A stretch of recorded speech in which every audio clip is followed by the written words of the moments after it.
سيدنا ومولانا محمد المصطفى وآله المرتضى وأصحابه المجتبى وعلينا معهم أهل الصدق والصفاء أما بعد.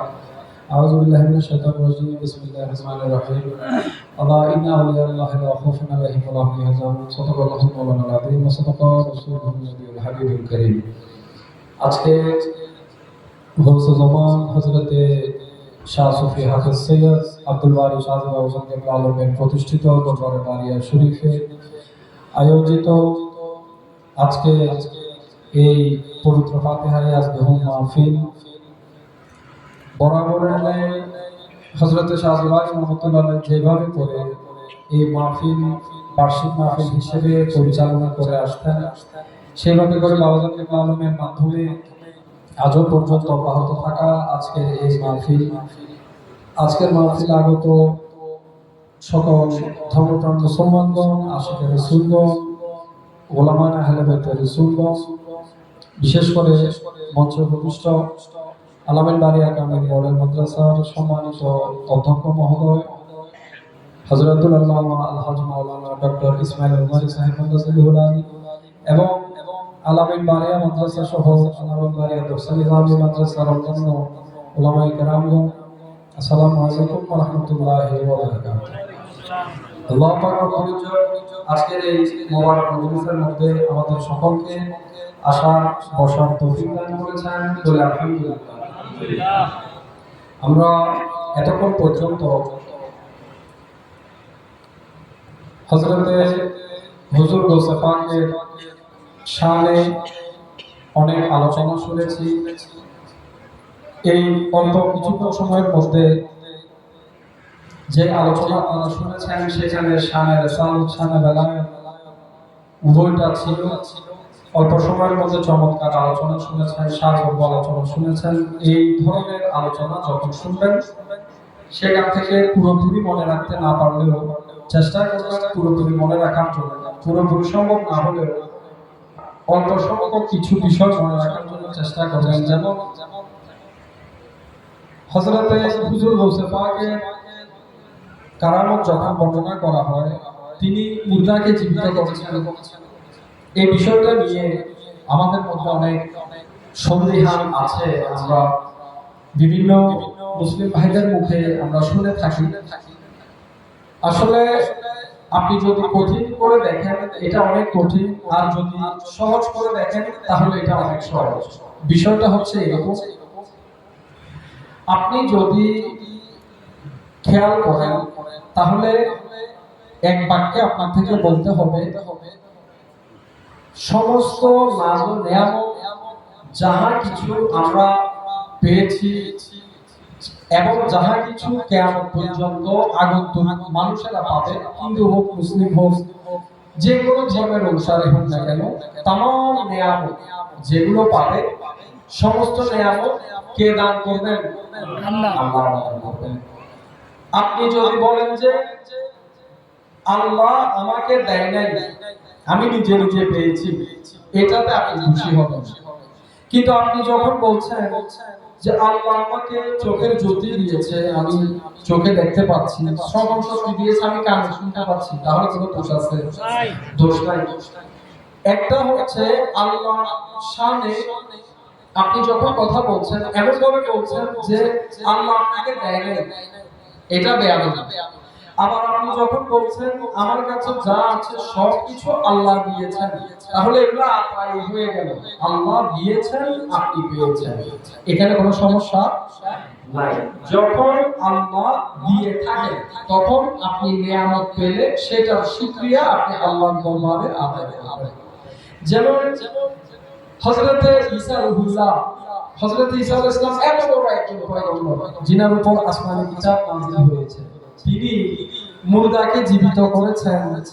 আমার নবীকে নিয়ে এটা খ্রিস্টানরা তুলনা দিতে চাচ্ছে যে আমাদের ঈসা আলাইহিস সালাম মুর্দাকে জীবিত করেছে, তোমাদের নবী করে নাই। একটু আগে তো আপনারা শুনেছেন। এই ধরনের কথা কিন্তু এখনো মাঠ পর্যায়ে আছে। আপনারা সুন্নিয়তের গণ্ডির ভিতরে আছেন, সেজন্য সেগুলো শুনতে পাচ্ছেন না। আপনারা ইউরোপ কান্ট্রিতে যান, তাহলে সেখানে খ্রিস্টান বেশি, এইসব কথাগুলো এখনো শুনবেন। হযরত ঈসা আলাইহিস সালাম কুল বিইজনিল্লাহ বলেছেন, আল্লাহর হুকুমে জীবিত হও। এটা সম্বোধন করেছেন মুজাকে, একটা লাশ কবরের ভিতরে আছে, কবরের বাহিরে আছে, যে কোনো অবস্থায় সে মৃত, তাকে বলবো কুল বিইজনিল্লাহ, আল্লাহর হুকুমে তুমি জীবিত হও। তো মুর্দাটা শোয়াতে শুয়ে বসে গেল, হয়েছে না? হয়েছে। আবার হযরত রাসূলুল্লাহ পাককে যখন বলা হলো যে আমার নবীর ব্যাপারে যখন আসলো, রাসূল যখন বলল আমি যদি মুর্দাকে জীবিত করতে পারি তাহলে হবে কি না, সে যখন বলল ঠিক আছে হবে, হুজুর রাসূল পাক যখন মুর্দা জীবিত করেছেন কুল বিইজনিল্লাহ বলে নাই, কুল বিইজনি বলেছে, আমার হুকুমে জীবিত হও, তখন মুর্দা শোয়াতে শুয়ে বসে গেল। সুবহানাল্লাহ। তাহলে হযরতে হুজুর গাউসে পাক যে কুল বিইজনি বলেছেন এবং হযরত ঈসা রুহুল্লাহ যে কুল বিইজনিল্লাহ বলেছেন, দুজন দুই রকম বলেছেন। দোনোজনকে মুর্দা জীবিত করার ক্ষমতা দিয়েছেন আল্লাহ দিয়েছেন। তো মুর্দা জীবিত করার ক্ষমতা যদি আল্লাহ পাক দিয়ে থাকেন তাহলে এটা আতাই হলো না, আতাই হয় না। আল্লাহ দান করেছেন, ওনারা পেয়েছেন, আল্লাহ না দিলে কি সম্ভব হতো? তো মুর্দা জীবিত করা, মানুষকে মৌত দেওয়া এবং মৃতকে জীবিত করা, এটা আল্লাহ করতে পারে, আমরা সবাই জানি। কিন্তু আল্লাহ যখন কাউকে নিয়ামত আতা করেন, আল্লাহ যখন কাউকে নিয়ামত দান করেন, সেটা একটা সাধারণ মানুষ হোক, সেটা একটা মুমিন হোক, মুত্তাকি হোক, সেটা একজন ওলি, আল্লাহ যখন কাউকে নিজের বলে কবুল করে, আমার বন্ধু বলে কবুল করে, আল্লাহ যখন স্পেশাল এডিশনের কিছু ক্ষমতা ওনাদেরকে দান করে থাকে, তখন ওনাদের মাধ্যমে এই কার্যগুলো সম্পাদন করা সম্ভব হয়ে যায়। নবী রাসূলের ক্ষেত্রে যখন হয়, যেমন ঈসা আলাইহিসসালামের ক্ষেত্রে মুর্দা জীবিত করেছেন, সেটাকে আমরা বলতেছি সেই ভাষায় সেটা হচ্ছে মুজিজা, তিনি নবী ছিলেন সেই জন্য। গাউসুল পাকের ক্ষেত্রে তিনি ওলি ছিলেন, তিনি করেছেন, আমরা সেটাকে বলছি কারাম। কিন্তু এখন আমরা যে একটা জড়া খিচুড়ি তৈরি করে ফেললাম আমাদের সমাজের মধ্যে এইসব বিষয় নিয়ে, আমরা এমন ভাবে কথা বলি যে শত শত বছর আগের কিতাব যেগুলোর মধ্যে এই ঘটনাগুলো বর্ণনা করা হয়েছে, এখনকার দিনে এমন অনেক মুসলিম ভাই আছেন যারা এই কিতাবগুলোকেও 2 পয়সা দাম দিতে প্রস্তুত না। এটা কি মানা যায়? এটা মানা যায় না। তাহলে আপনারা এতক্ষণ আল্লামা জামির কথাও শুনেছেন, হুজুর গাউসে পাকের কথা শুনেছেন, ঈসা রুহুল্লাহর কথা শুনেছেন। তো এখন একটা বিষয় আছে, বুঝে নিবেন কথাটা। এখন একটা বিষয় আছে, আজকে থেকে যদি আপনি 30-40 বছর পিছনের দিকে যান, আপনি 40 বছর পিছনে যান, চট্টগ্রামের মধ্যে আপনি দেখেন, আপনি দরবারে বাড়িয়া শরীফের বাবা বারিশাকে পেয়েছেন, আপনি কুতুবদিয়াতে হযরতে মালিক শাহ আল কুতুবীকে পেয়েছেন, আপনি মাইজবান্ডার শরীফের মধ্যে হযরতে জিয়াউল হক মাইজবান্ডারিকে পেয়েছেন। এইভাবে করে আপনারা বিভিন্ন দরবারের মধ্যে এমন কিছু ওলি পেয়েছেন যিনাদের ক্ষমতা প্রকাশ, ক্ষমতা কি প্রকাশ, অর্থাৎ আল্লাহ ওলি 2 ধরনের থাকে। একটা হচ্ছে যারা সমাজের মধ্যে, যাদের মাধ্যমে আল্লাহ কারামত প্রকাশ করিয়ে উনাদেরকে সমাজের মধ্যে বেলা হেজাব পর্দা থাকে না, পর্দা উঠিয়ে ফেলেছেন। এখন কুতুবদিয়ার মালিক শাহকে দেখে কেউ মনে করলো যে উনি নামাজ পড়তেছেন, আর তিনি তাকে নিয়ে সিনার সাথে লাগালেন, বগলের কাছে রাখলেন, বলেছে চোখ বন্ধ করো, কি দেখতেছো বলো। তিনি চোখ বন্ধ করলেন, দেখতেছে হযরতে মালিক শাহ হেরেম শরীফের মধ্যে আল্লাহর ঘরের সামনে নামাজ পড়ে। সুবহানাল্লাহ। তাহলে এটা মালিক শাহ যদি না দেখাতো এটা কি সম্ভব হতো? এটা সম্ভব হতো না। তো এইভাবে করে আপনি যদি এক একজন আল্লাহর ওলির ক্ষেত্রে দেখেন, আপনি এমনও আল্লাহর ওলি আছে যারা দুনিয়া থেকে যাওয়ার পর সশরীরে দেখা দিয়েছেন, আবার অনেক আল্লাহর ওলি আছেন সশরীরে দেখা দিতে পারেন না, ওনাদের ক্ষমতাটা আরেক ধরনের। তো আল্লাহ যাকে যে রকম লিমিটেশন দিয়েছেন, এখানে গ্রেড আছে, এক একজন এক এক গ্রেডের, এক একজন এক এক মকামের, এক এক আজমতের অধিকারী। আল্লাহ যাকে যতটুকু দান করেছেন, আপনি যদি বাবা বারিশার কথা বলেন, তিনি কুমিল্লা কান্দিপাড়ার মধ্যে শশীদলের যে হাসেম মাস্টার, আমার দাদা কেবলামের কুমিল্লাতে 11 জন মাস্টার আছে, 11 জনের একজন, ওনার নাম আবুল হোসেন মাস্টার, তিনি ইন্তেকাল করেছেন কয়েক বছর আগে। তো তিনি নিজে বলছেন যে আমি কোনো একটা কাজে কুমিল্লা কান্দিপাড় গিয়েছিলাম, কান্দিপাড় আমি একটা দোকানের সামনে দাঁড়ালাম, হঠাৎ দেখতেছি বাবাজান কেবলাম গাড়ি নিয়ে এসে সেই জায়গাটাতে দাঁড়ালাম, গাড়িটা এদিকে যাচ্ছিল, গাড়িটা এখানে দাঁড়ালো। তো দাঁড়ানোর পর আমি খেয়াল করে দেখলাম যে এটা তো আমার বাবার গাড়ি, কালো গাড়িটা দেখলাম এটা আমার বাবার গাড়ি। তো তিনি বলছেন যে আমি যখন দেখলাম যে বাবাজান আজকে কুমিল্লা আসতো, তখন তো আর টেলিফোন ছিল না, এখন যেভাবে আমাদের হাতে হাতে টেলিফোন। তো তিনি দোকানের সামনে থেকে রাস্তায় কয়েক কদমের ফাসলা তিনি বের হয়ে আসলেন। এসে তিনি দেখছেন যে এটা আসলে আমার তো পরিচিত মনে হচ্ছে, এটা আসলে বাবার গাড়ি কিনা। তিনি গ্লাস দিয়ে দেখলেন যে বাবা সে গাড়ির মধ্যে বসে আছেন। তিনি ওই দরজার মধ্যে গেলেন, দরজাটা খুললো, তিনি সালাম করলেন, কদমবুসি করলেন, হাতের মধ্যে চুমা দিলেন, কেমন আছে ভালো আছে জিজ্ঞাসা করলেন। এরপর জিজ্ঞাসা করলো যে তুমি এখানে কি জন্য এসেছো? তিনি বললেন যে বাবা আমি একটা কাজে কান্দিপাড় এসেছিলাম। বলে আচ্ছা ঠিক আছে, এতটুকু বলে দরজা বন্ধ করে গাড়িটা চলে গেল। তিনি মনে করলেন যে বাবা হয়তো কুমিল্লা দরবারে এসেছে, এখান থেকে কান্দিরপাড় শহর, এখান থেকে কুমিল্লা দরবারের দূরত্ব হচ্ছে সর্বোচ্চ 7 থেকে 8 মিনিট। তো তিনি চিন্তা করলেন যে বাবা মনে কুমিল্লা দরবারে গিয়েছেন, আমি কাজটা শেষ করে তাড়াতাড়ি দরবারে যাব। তিনি কাজ শেষ করে দরবারে গেলেন। তো দরবারে যখন গেলেন, সেখানে জিনার বাড়ির মধ্যে আমার দাদার কেবলা দরবার করেছেন এই প্রথম খবরটা আব্দুল আলম সাহেব। তো উনি আমার দাদার কেবলা নামের একজন খুব খাস পুরী। তো উনার কাছে গিয়ে হাসিম মাস্টার জিজ্ঞাসা করতেছে যে ভাইজান বাবা বাবা, তো তিনি বলতেছেন ভাই বাবা তো আসেন নাই। বলতে কি বলেন? বলতেছেন না আসেন নাই।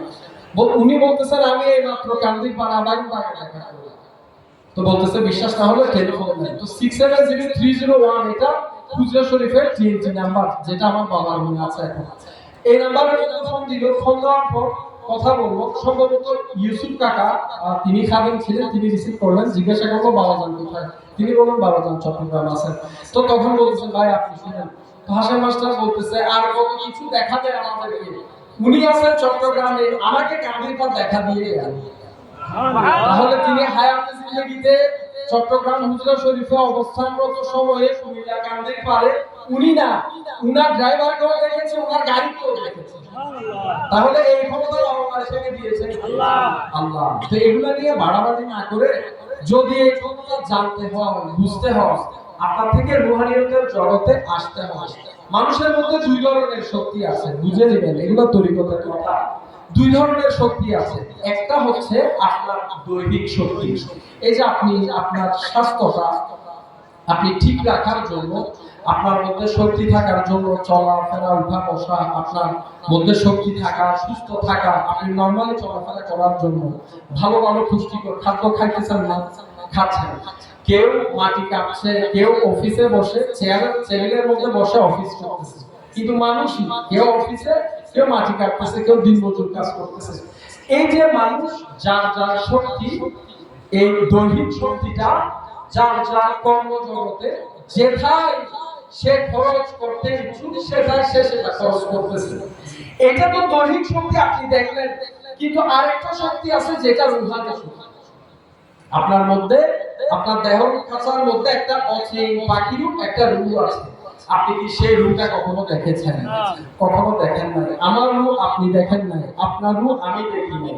তো আল্লাহর ওলিরা যখন ওই রূহটার পরিচয় লাভ করে, ওই রূহটার সাথে কথা বলে, এমন একটা মকাম চলে আসে যেই মকামে ওনারা যাওয়ার পর আমনা সামনা হলে, আমনা সামনা হয় তা উনি দেখতেছেন, উনি নিজে চোখ বন্ধ করে বসে আছেন, উনার মতো আরেকজন মানুষ ওনার সামনে বসে। তো এটা হচ্ছে দৈহিক রূপ, ওইটা হচ্ছে রুহানি সুরত, ওইটা হচ্ছে রূহের সুরত। এটা শুনলে আল্লাহ থেকে বিচলিত হওয়ার কিছু নাই। তরিকতে প্রবেশ করলে এগুলো আম জিনিস, এগুলো একটা কঠিন বিষয় না। যদি আপনার গুরু শক্ত হয়, আর গুরু যদি খালি আপনাকে এটা ওইটা বলে ঘুরাই যে এরকম গুরু হয়, খালি শুধু কাহিনী বলে, কোন একটা কিছু বলে বুঝ দিয়ে দেয়, এরকম গুরু হয়, ওইটার কথা আমি জানি না। তবে সত্যিকারের গুরু হলে, পীরমুর্শিদ হলে, উনাদের সান্নিধ্যে গেলে এই জিনিসগুলো আপনি নরমাল কিছু সাধারণ বিষয় হিসেবে আপনি লক্ষ্য করতে পারবেন, এগুলো শিখে আপনি পেয়ে যাবেন। তো আপনার মধ্যে যে রূহটা আছে, আপনি যখন সেটাকে চিনতে থাকবেন, আল্লাহর ইবাদত বন্দেগী করতে করতে আপনার নফসটা যখন নফসে মুতমাইন্না হয়ে যাবে, এটা অন্য প্রকারের ছিল, কিন্তু আস্তে আস্তে এটাকে আপনি নফসে মুতমাইন্না বানিয়ে ফেলেন, তাহলে কোয়ালিফিকেশন চেঞ্জ হলো না। আপনার মধ্যে যে যোগ্যতা ছিল সবকিছুর মধ্যে একটা পরিবর্তন আসলো না। এই যে এই নফসের অধিকারী আপনি নফসে মুতমাইন্না করার প্রচেষ্টায় আছেন, তার মানে আপনার মধ্যে খারাপই আছে, আপনি এগুলো বাদ দিয়ে আপনার নফসটাকে আপনি আপগ্রেড করতে চাচ্ছেন। এই যে নফসকে আপগ্রেড করা, নিজের সত্তাকে নিজে জানা, নিজের সত্তাকে নিজে বুঝা। কিছু মনে করবেন না, আমি একটা কথা বলি, দুনিয়ার জমিনের মধ্যে যে মানুষটা একা নিজের সাথে নিজে কথা বলতে পারে না, সে হচ্ছে আমার দৃষ্টিতে সবচেয়ে বেশি বেখেয়ালি মানুষ, মদহুশ। দুনিয়া কোন দিকে যাচ্ছে, কি করতেছে না করতেছে, কোনো কিছু কোনো ঠিক নাই। আপনি ব্যবসা করছেন, আপনার ব্যবসায় লস হবে, আপনি সতর্ক থাকেন না? সতর্ক থাকেন কিনা? আপনি চাকরিজীবী, আপনি অফিস আওয়ারটা এমন ভাবে মেইনটেইন করেন যে আপনার বস যেন আপনার আপনাকে দোষী সাব্যস্ত করে চাকরি থেকে আপনাকে চাকরিচ্যুত না করে, আপনাকে যেন চাকরিটা অব্যাহত রাখে, সেজন্য আপনি সর্বোচ্চ কনসেন্ট্রেট করছেন আপনার জবের প্রতি, টাকা কামানোর জন্য সর্বোচ্চ মনোযোগ আপনি ব্যবসার মধ্যে দিচ্ছেন। কখনো কি আপনি নিজেকে নিজে প্রশ্ন করেছেন যে আমি কে? কখনো প্রশ্ন করেছেন? করেন না। আমরা এগুলো শুনলে এখন আমাদের থেকে আজগবি মনে হয়। আজগবি কেন মনে হয়? তার কারণ হচ্ছে এইগুলোর চর্চা আমাদের সমাজ থেকে চলে যাচ্ছে, আমাদের থেকে বেসিক নেই, যেটা বাস্তবতা, আমাদের থেকে এখন বেসিক নেই। তো হযরতে হুজুর গাউসে পাকের ক্ষেত্রে দেখেন, এই যে আজকের মাহফিলে মনে করেন আমি যদি খালি গলায় কথা বলতাম, পিছনে যারা লোক আছে সবগুলা শব্দ, আমার প্রত্যেকটা শব্দ স্পষ্টভাবে শোনা সম্ভব হতো না। আমি চিৎকার করতে করতে হয়তো আমার গলাটা ফেটে যেত। হুজুর গাউসে পাকের কারামত কি রকম? গাউসুল আজম আব্দুল কাদের জিলানী যখন মাহফিলে বসে তাকরীর করতেন, এগুলো তো আলেম ওলামার তাকরীর, এগুলো নসিহত বলতে পারেন। উনি যখন নসিহত করতেন, উনার কারামত ছিল উনার মাহফিলের মধ্যে 10,000 20,000 30,000 40,000 মানুষ হতো। এটা অসম্ভব কিছু ছিল না। গাউসে পাকের নসিহত শোনার জন্য হাজার হাজার মানুষ এভাবে বসে থাকতো। হযরতে হুজুর গাউসে পাক মাইক ছাড়া কথা বলতেন, মাইক তো তখন ছিল না, এরকম সাউন্ড বক্স তখন ছিল না। গাউসে পাক কথা বলার সময় উনার প্রত্যেকটা শব্দ একদম উনার সামনাসামনি শ্রোতা যারা আছে তারা যে এরকম শুনতো, সেম প্রত্যেকটা শব্দ স্পষ্টভাবে শেষ কাতারের মানুষ শুনতো। সুবহানাল্লাহ। তাহলে 50,000 মানুষ গাউসে পাকের তাকরীর শোনার জন্য মাইকের দরকার হয়েছে? মাইকের দরকার হয় নাই। তখন উনার মধ্যে, যখন আল্লাহর ওলিরা মনে রাখবেন, যখন আল্লাহর ওলিরা কোন একটা ক্ষমতা প্রকাশ করে, এগুলো আসলে এইভাবে বলা ঠিক না, তারপরেও দুই একটা কথা বলছি বুঝার জন্য। আমরা মনে করে থাকি যে আমি বাবা বাদশার কাছে আরজি দিলাম যে আপনি আমার জন্য, আমার সপক্ষে একটু দোয়া করেন, আপনি একটু নজর করেন যেন আমার এই কাজটা হয়ে যায়, এই কাজটা হয়ে যায়। আমরা বাবা ভক্তরা কি করি?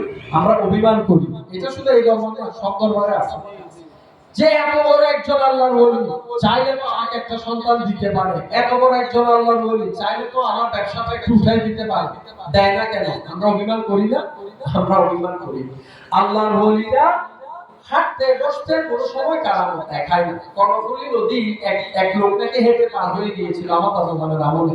তুনাকে এসে যখন কেউ একজন বলবো যে বাবা কর্ণফুলী নদী দিয়ে পানির উপরে হেঁটে পার হয়ে গেছে, তো তখন আমার দাদুকে বললেন অপ্রয়োজনে অহেতু এইভাবে পানির উপর হেঁটে পার হয়ে যাওয়া এগুলো ওলিদের কাজ না, এগুলো জালিমের কাজ। তাহলে বোঝা গেল কি? তিনি বলছেন আল্লাহর ওলিরা আপনি কথায় কথায় কারামত প্রকাশ করে না, কোন একটা বিষয়ে আল্লাহর মর্জি হয়েছে তখন ওই আল্লাহর ওলি একটা কারামত ওনার থেকে প্রকাশ পায়। এখন আমরা তো আঙ্গুর গাছের মধ্যে কলা ধরার আগে এটা ফুলে ফেলার আশা করি, গাছের মধ্যে ফল আসার আগে সেটা পাকার আশা করে ফেলি। তরিকত এত সস্তা না। আপনি আল্লাহর ওলির দরবারে যাবেন, আপনি ঈমানদার, আপনি রাসূলকে ভালোবাসেন, আপনি আহলে বাইতকে ভালোবাসেন, সাহাবায়ে কেরামকে ভালোবাসেন, ইজ্জত করেন, তাজিম করেন, আপনি আমল করেন, সবকিছু করেন, আপনি আপনার প্রিয় মুর্শিদের হাতে হাত রেখে বায়াত গ্রহণ করেছেন। এখন উনার ওজিফা যেগুলো আছে, আপনি 5 ওয়াক্ত নামাজের সাথে ওজিফাও আদায় করতেছেন, হালাল হারাম পার্থক্য করে চলতেছেন, আপনি এমনকি ফাসান ফাসে জিকির করতেছেন, দমে দমে আল্লাহ আল্লাহ জিকির করতেছেন, আপনি সব কাজ করতেছেন। কিন্তু আপনি যখন উনার কাছে যাবেন আপনাকে উনি পরীক্ষা করবেন। এখন আমরা মনে করি আল্লাহর ওলির দরবারে গেলাম, যাওয়া মাত্র আমরা একটু ভালো চললে আমাদেরকে উঠাই ফেলবে না। উনারা ভক্তদেরকে টেস্ট করে, এটা পরীক্ষা করে। আমরা আমাদের মা বোনেরা যখন ভাত রান্না করে তখন একটা চাল দেওয়ার পরে এগুলো যখন ভাত হয় একটাকে এভাবে হাতে নিয়ে একটু চাপ দিয়ে দেখে না, তো এরকম আপনাকে চাপ দিয়ে যাবে। আপনি হাজার কিছু, আপনি বাবা বারিশার নামে ফানা, কিন্তু আপনার সামনে এসে বসেছেন, আপনাকে বলবে যা তুই এখান থেকে বের হয়ে যা, আপনাকে বের করে দিবে, আপনাকে দূরে ঠেলে দিবে। সদা সর্বদা আপনার উপর আবার তাকিয়ে থাকবে যে আমি যে তাকে দূরে ঠেলে দিচ্ছি সে চলে যাচ্ছে কিনা। এইরকম অনেক মুরিদ আছে, কোন একজন আল্লাহর ওলি উনাকে দূরে ঠেলে দিচ্ছেন, একবার দুইবার তিনবার চারবার দেখতে দেখতে এক পর্যায়ে মুরিদটা বিরক্ত হয়ে নিজের পীরকে ছেড়ে একবারের জন্য চলে গেল, এই মুরিদটা ধরে গেল।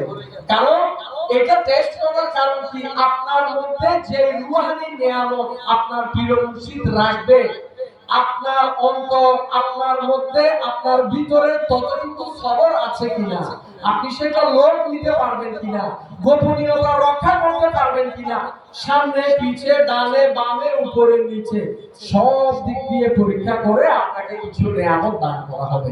তো আপনার খবর যখন আপনার ধৈর্যের থলি নেই, আপনি ছেড়ে চলে গিয়েছেন, আপনি বাদ দিয়েছেন, আপনি দূরে চলে গিয়েছেন, তো আপনি আপনার রাস্তা, আপনার পীর উনার নিজের রাস্তা। আবার